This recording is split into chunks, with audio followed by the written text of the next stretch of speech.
menjua-jua semua sahabat Sembiring Tanah Karo dimanapun berada. Kami selalu berharap baik kita semuanya tetap dalam keadaan sehat dan tidak kekurangan suatu apapun yang baik tentunya. Amin. Yang tidak baik kekurangan juga tidak pernah jadi masalah. Oke sahabat Sembiring Tanah Karo semua, hari ini saya mengajak teman-teman semua untuk berada di ladang brokoli ya. Hari ini kita mau berbagi tips kenapa brokoli itu semestinya di pruning, dipangkas ya. Jadi setelah kami lihat dan kami dicoba beberapa kali, ternyata brokoli itu juga sangat penting dipangkas karena banyak sekali tunas-tunas liar yang membuat brokoli itu tidak bisa berbuah besar ya. Bahkan bisa nanti kebanyakan tunas dia tidak menghasilkan. Jadi kalau bisa kan kita ingin panen 2 atau 3 dalam satu batang ya sahabat semua. Jadi saya mau tunjukkan bagaimana bedanya di pruning atau dipangkas dengan yang tidak dipangkas ya. Kenapa brokoli perlu dipangkas? Ini ya ladang brokoli kita. Ini memang kelihatan sebagian bagus, sebagian enggak ya, karena kemarin pas kena musim kemarau, mulai nanam dia kemarau ya. Ya ini teman-teman ya, ini kita perlu perhatikan. Nah ini tanaman brokolinya. Nah, ini sudah sebagian dipangkas ya, sebagian dipangkas.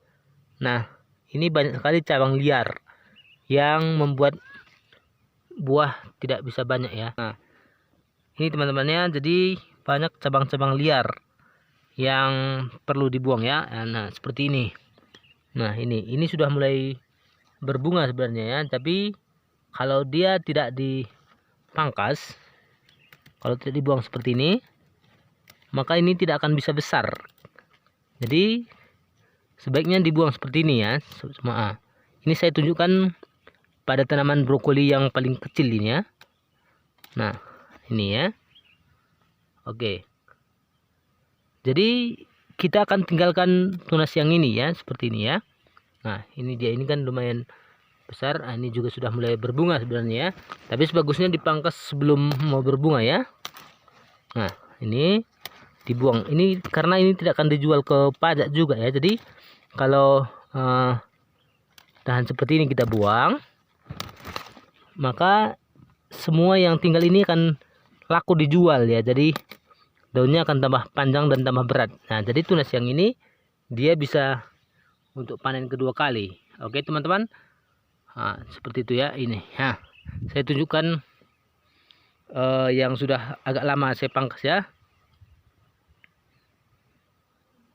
Hai. Oke teman-teman, ini dia tanaman brokoli kita yang sudah agak lama kita pangkas ya, kita pruningnya.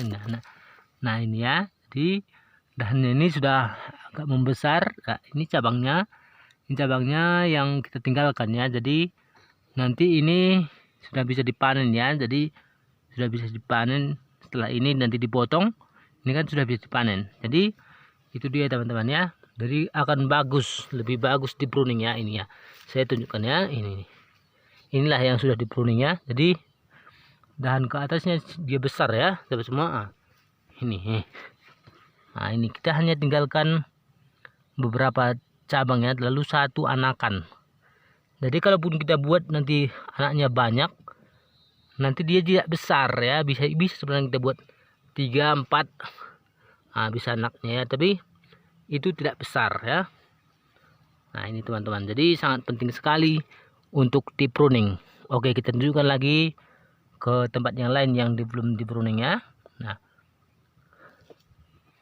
Nah ini ya teman-teman, ini yang belum di pruning ya. Nah jadi teman-teman melihat ini sangat sayang sekali ya. Nah ini haruslah dibuang sebenarnya ini, karena ini gimana pun dia tidak ikut dijual ya, tidak ikut dijual ke pajak. Jadi mengurangi bobot dahan yang ini. Jadi kalau yang kita buang, bobot dahan yang ini lebih besar dan buah lebih besar. Jadi ini tidak lagi dibagi kemarin makanannya ya. Nah jadi itu dia ya, makanya perlu kita pruning.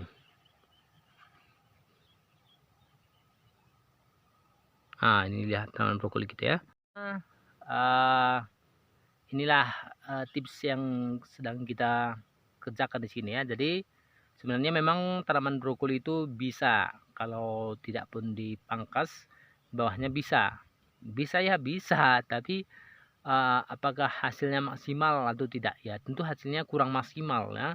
Jadi sebagusnya kita buang dia 3 atau 4 dahan di bawah, 3 atau 4. Nah, kita sisakan cukup juga dia 2 atau 3 dahan ke bawah ya, ke bawah. Jadi dia nantinya akan buahnya besar, buahnya akan besar dan dahan-dahannya besar, dan daunnya yang ke atas pun makin panjang. Jadi kan bisa kita jual, jadi uangnya, jadi uang kita bisa bawa ke pasar ya. Oke sahabat semua, jadi inilah sedikit tips yang bisa kami bagi dalam berkebun brokoli ya. Sebenarnya kita juga bukan berapa ahli, tapi begitulah cara yang kita bisa lakukan untuk meningkatkan hasil dari tanaman brokoli kita ya. Oke sahabat semua. Oke teman-teman, ini sekedar iklan ya. Ini si Keke kan numpang lewat ya, anak saya paling kecil ya, numpang lewat ini ya. Oke sahabat semua, ini teman-teman lihat sahabat kita yang sedang melakukan pemangkasan ya, cepat sekali dia ya. Oke, baiklah, inilah hari ini informasi tentang seputar brokoli yang bisa kita bagikan tipsnya kepada teman-teman ya. Semoga informasi ini bermanfaat bagi kita ya. Ya, kami juga mengharapkan saran-saran teman-teman untuk tanaman kita bagaimana bisa lebih baik lagi ya. Oke, sampai ketemu di video Sembiring Tanah Karo berikutnya. Menjua-jua Horas, Tuhan berkati kita semua.